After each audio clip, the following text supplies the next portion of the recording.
Xiaoxiang has played it before, specifically into the Ornn matchup as well, and it looks like that will be the call. So, especially as we look towards, well, Xiaoxiang's previous experience on this champion and the change in Sylas where we're going for the fleet footwork with the Q-Max build, he actually can win out to a good amount in this top lane against the Ornn. We've seen the Sylas coming out on top quite a bit now with this new change. So now Xiaoxiang has aggressive top lane. You've got a strong mid lane as well, where you can have these dive buddies work together between Xiaoxiang and Scout. And the TP plays that EDG will often do to find flanks when they're on a composition like this has been incredibly strong. And again, on V5 side, we're seeing two fairly immobile AD carries, not a huge amount of guaranteed CC as well. You'd be relying on Weiwei in a lot of situations to try and play the bodyguard for both Mole and Santa. And I'll also look towards Sam D. On the Jhin once again, I want everyone to note they're tuning in to the LPL because, you know, today there isn't any LCK on. They're in the best region. They're getting the savant life, as I'm sure LS would not like to put it, but that's definitely how I'd put it. The Jhin pick has become very popular in the LPL. Now that Varus has been toned down, we still know regions are playing on-hit Varus and still seeing him with Comet very rarely across the 4 major regions.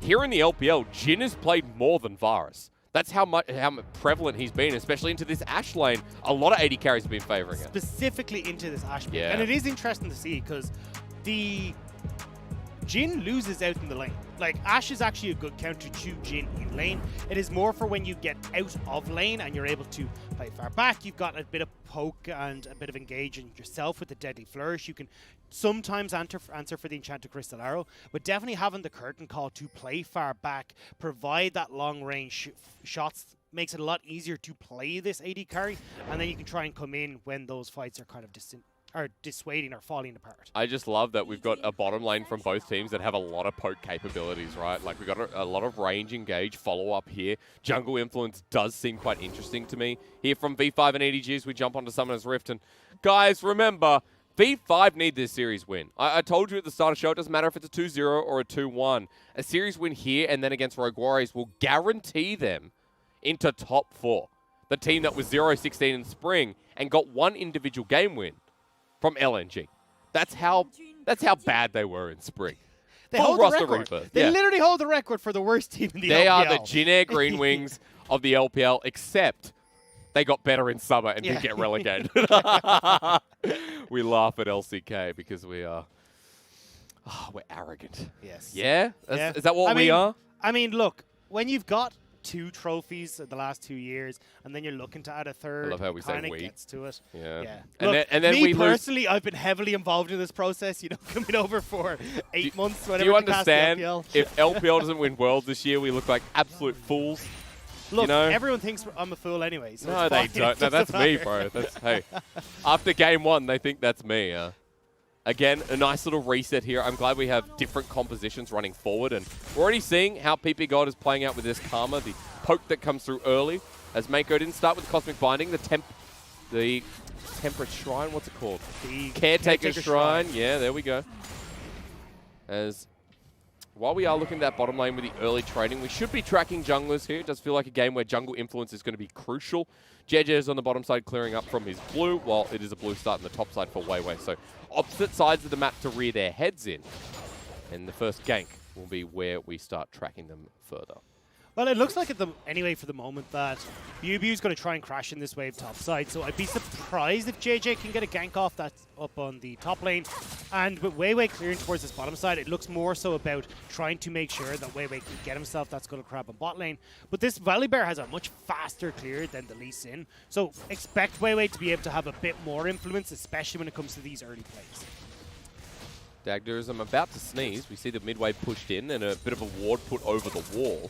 It's okay. You know that time when you're about to sneeze and you hold it in, you feel pretty good, but you're also about to implode at the same time? Yeah, exactly. It's just kind of tickling the back of your nose. Yeah. Like, it's there. It's not going anywhere. No one's ever heard a caster sneeze on mic before. I think I could maybe that has definitely been the case. Has it? I'd imagine so. They sneak up on you sometimes. Okay, all right. Well, there is a mute button, but not going to press it. Weiwei's actually traveled back topside, though. Now, that's already gone. Jiejie going to spot him out. Level 4 hit by Weiwei as he just walks over the scrying area. And we'll just yeah, swagger his way through mid lane. He's got the setup for double scuttle again. You know, we talked about this in game 1, but it depended on the support influence. It's nice Scout of the week. Yeah, Mole doing a good job of punishing this lane. Like, Scout is, at least with the fleet footwork, will be able to keep himself somewhat healthy, which is why we see the Akali take the fleet footwork. But with no mana left on Mole, now Scout is like, okay, cool, I can actually start to clear out these waves, get some creeps back in my favor. And it looks like Mole is going to back, reset, use that TP, and try to keep punishing Scout in this lane. Well, Mole has been a pretty good laner, as we've seen. Mole has just been a great player. I can't say this enough. Mole is a mid laner, highly underrated after the split he's had. Scout of the week, dodged away from nicely from Scout, but with the combo through, Mole is, as you said, devastating Scout a little bit here.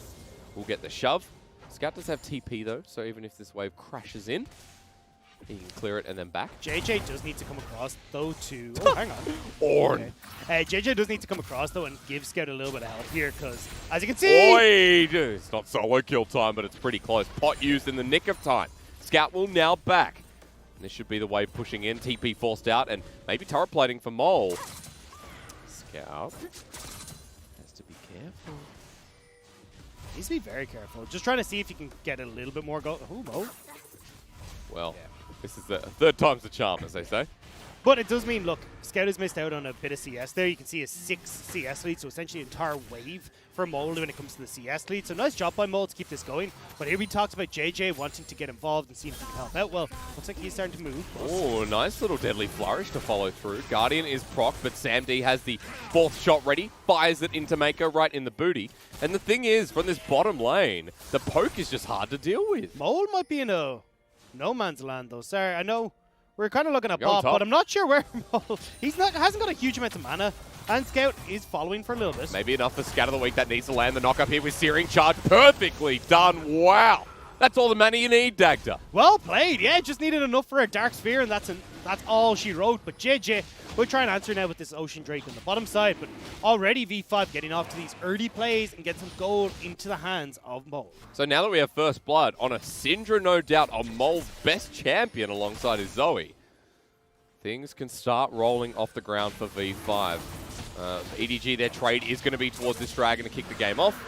And Mountain coming up second, so no Mountain Soul, which I guess this game as well for V5, they're probably hoping they'd get the opportunity at, but we have an Infernal or a Cloud Rift on the way.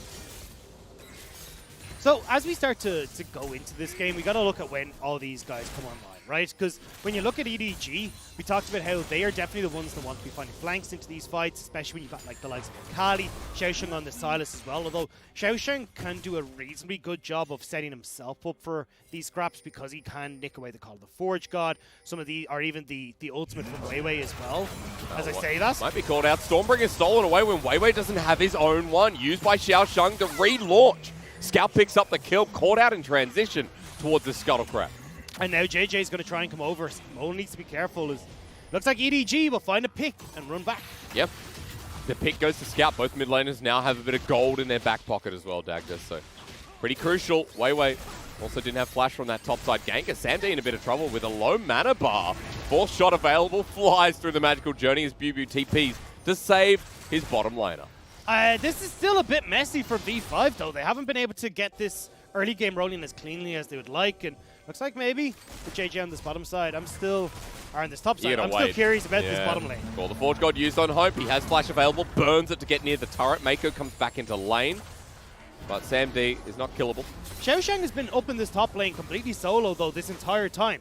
Biubiu's now got to back or start the long walk towards top lane. So he's missed out on a bunch of CS, and you're getting turret plates over for the Sylas. But this is the fight that kicked it all off, and ppgod with that binding, manages to go down. So nice turnaround from Hope and Meiko. Samdi going a bit aggressive there with ppgod.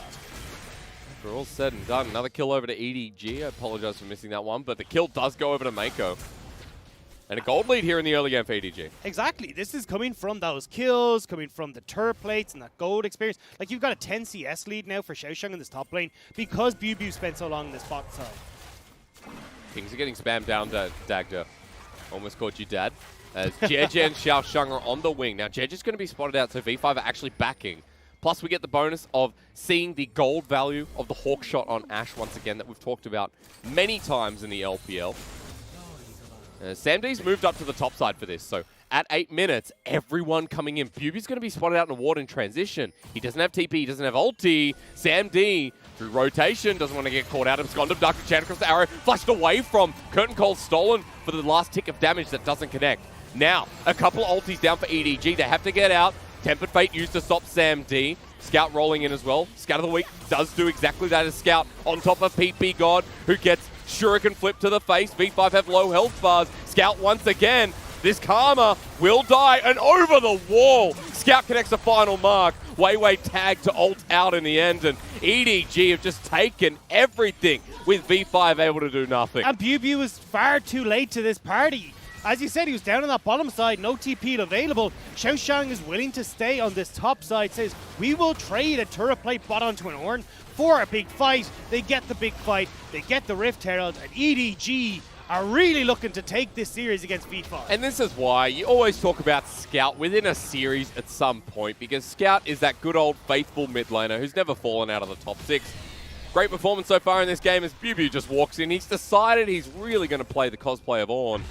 But out goes the Bard, who, in Meiko, pulls the Rift Herald as well, and this is just such a big net advantage for EDG. And look, you can see why Bard is so good against this Jhin pick as well, just able to use that Tempered Fate to stop SamD's ultimate. And then V5 are so damn spread out. I don't know why they tried to opt into this, not only because of how uncoordinated the engage was, but it's 4 versus 5. Yeah. Like, you do not have Biubiu there, you don't have the Call of the Forge God at the time either, so strange calls coming through from V5, and maybe riding a bit high after their win from JDG. At the very least for V5, this is some of their, I guess, the messiest gameplay we've seen, right?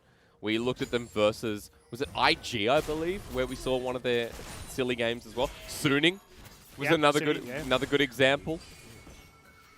As, you know, silly games used lightly. Scout, I mean, dude, I've been playing a lot of Valorant recently, and it does really feel like, you know, the ultimate. Obviously, I haven't played enough if I don't know her name. I apologize. Moving on. Scout's got a lot of gold. And this is why someone shouldn't have given me the mic. Is it Jet?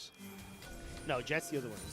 I don't know. Either way, look, Scout is massive in this game. He's about 600 gold ahead of anyone on V5. He's trying to go toe-to-toe with Mole at the moment, as you can see, but 3 kills. Very quickly accelerated towards that Hextech Gunblade. Oh, Tempered Fate connects on the tippy toes of Mole. He's against the wall. Sonic waved and dead. Stop giving Scout kills. Scout is going to take over this game. There is no doubt in my mind. Now you've got this Rift Herald play from Meiko, which is more to keep Biubiu busy, so the rest of EDG can turn towards this dragon, but it looks like Scout, he wants to try and make sure he gets some of that gold. Vipers, who was talking about, a searing charge against the wall with the Bellows Breath layer down. Here comes the Stormbringer at the ready. Sky Splitter for now is trying to get that Frenzied Maul combo. Call the Forge God layered down here. Jhin is off in the side, and the Call the Forge God return doesn't happen. TP burnt mid. They're like, hey, we got to get this Mountain Dragon. Let's get some stats. V5 looking to see if they can try and set up this scrap, but Scout will be able to TP in. Doesn't really have any great wards to flank on, but at least has that one on the back of the mid lane. Call the Forge God in the hands of Xiaoxiang. Yeah. V5 are grouped up. Scouts coming in. Here comes Xiaoxiang. Layers up 3. Enchanted Crystal Arrow. Abscond abduct. V5 walking to their deaths. With the Searing charge out, I don't think he's out. And Scout with a couple more autos and a nice 5-point strike will lay it down to make it 7-1 at 12 minutes. And the decision-making from V5 is atrocious in this game. It is a second dragon. It really doesn't matter if that goes over to EDG. But even the manner in which they approach this, you know you've got no Call of the Forge God. Your big engage tool is gone. It's not like you've got massive forms of engage then, unless Weiwei leaps into the middle of them. But even then, he's still only level 7. He's not like he's going to be able to tank all that damage coming through from EDG. And Scout now is 5-0-1 with a 500 gold bounty on his head. With people like Mole and SamD that are going to be cursing this game. Because we all know, we all play solo queue every now and then. We've all versed that fed Akali. Where do you go? If you're in a lane by yourself, Akali's probably there. And this is the thing. When you start to think about how V5's composition plays and when they come online, yeah, Mo will come on after the Luden's Echo. He'll look good for the next 2 to 3 items. But realistically, SamD, you're waiting him to finish off with the Storm Razors. He's then going to be working up towards something like Rapid Fire into that Infinity. He's like a lot of time away before he actually becomes relevant in terms of damage. And now the Xiaoxiang is massively far ahead. and you've got scouts super far ahead, it's really easy for EDG to play these side lanes and do exactly what they did in the last game. TP in on these flanks, because V5's front to back with Biubiu on this Ornn has not been good this series at all. The difference is that, you know, in game 1, at least Biubiu was fed on the Ornn, right? He was a very reliable frontline because he took 3-4 members of EDG to kill. This time around, Biubiu hasn't had the same resources. He hasn't been given the kills. Doesn't even have his first item at this point as the level 9 Ornn. So V5 very much on the back foot, 3,000 gold to the fact at 14 minutes. EDG are controlling all of this bottom side jungle, and they're preparing to dive the immobile Jhin and ppgod all the same. But you can see the pings have gone down. Okay, yeah, they will get them spotted, but still need to be careful first. At least V5 are respecting it. Yeah, the respect important, it feels like, after all said and done. And they managed to fend off and defend the turret with Weiwei shadowing once again.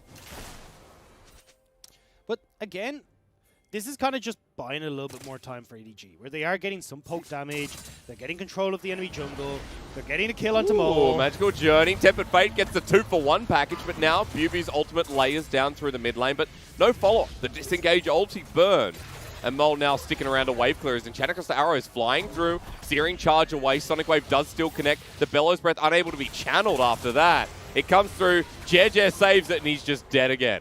Yeah, Biubiu goes down, and I mean, look, yeah, you got the searing charge to gain some distance, but I didn't see if the Bellows Breath was on cooldown to just absorb it and not hit the CC, but unfortunately Biubiu, he gets caught out, and that means the EDG, another kill, and they got pressure on this mid, but it looks like instead they're going to reset and look towards this Rift Herald fight instead in just over a minute. Well,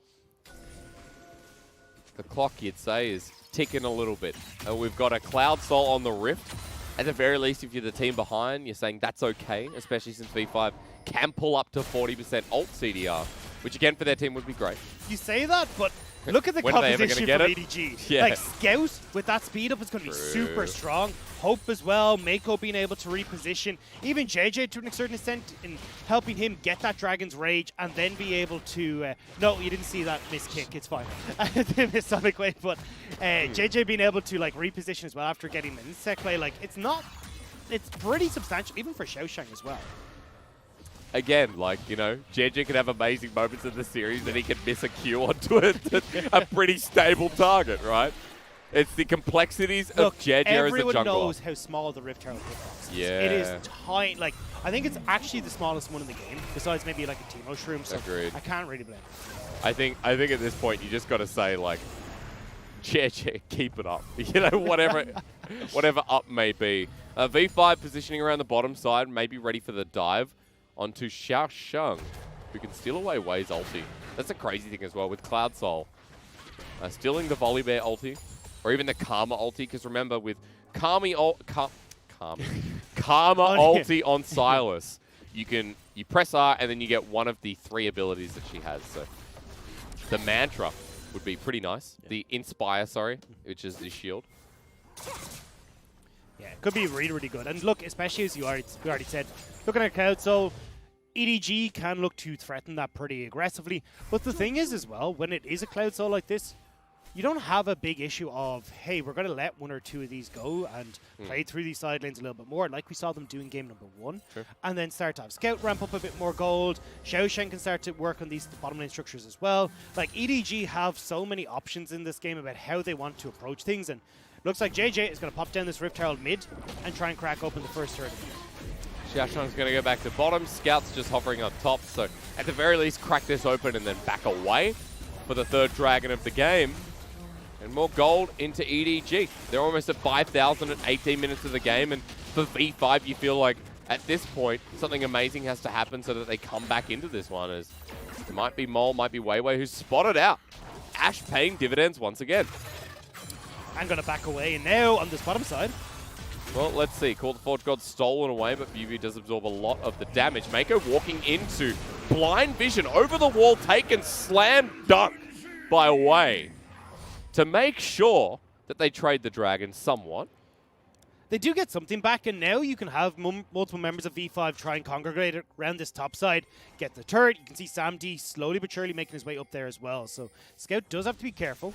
But how confident would you be as a 5-0 Akali versus 3? I'd say pretty confident. Yeah, hunting guys, Hextech Gunblade. He's so far ahead. Ooh, Sammy D. Jiejie has flash. Wants to come on in, call the Forge God, predicts it!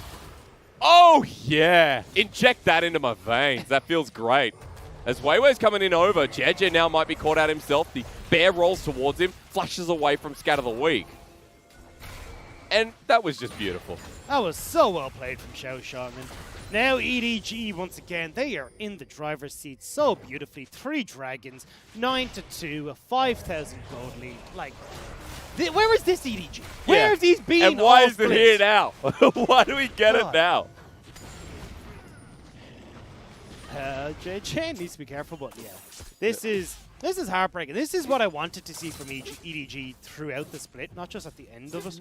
And now, yeah, look, they can add another win to their books, but at the end of the day, they're still out of playoffs. Even if they make it to that 8-8, there's no way for them to keep going. Just nice. Can't even 7. You know he's going to flash, but still, it's without a hesitation, right? Always nice to see. This is... And for V5, we got to reiterate, these are the guys that are looking to put themselves in towards that 4th place spot, trying to guarantee quarterfinals. It's not like V5 aren't trying in this game. It's not like it's a game that doesn't really matter for them. Of course. This is super important for V5 because this will be the game that they need to win alongside that Rogue Warriors one later on this week to give them the 10 points for that qualifiers for regionals as well. Like, this is insane. So at the very least, after my, bit of research, I'm going to pause because mole positioning with Xiaoxiang and Weiwei off to the wide. It relies a lot on Suning picking up their win. They still need to beat Rogue Warriors, but the absolute guarantee was EDG to hit 12 so that Suning could never catch up. Now, and Suning are still to play FPS. Suning still have 2 series stacked there. That's the problem. Suning can hit 12 themselves. They've got to verse Vici first, and then it's FPX. So for a team like V5, they will rely on FPX if Suning do beat Vici as expected. But they do also have to close out this game. 5k gold lead still there, 20 minutes in. We're 2 minutes away from a Cloud Soul for EDG very early on. Mole with the Scatter of the Week wants to pull something here. Enchanted Cross arrows used into the tank who has to ulti away. V5 have used these ultis all game long to just escape.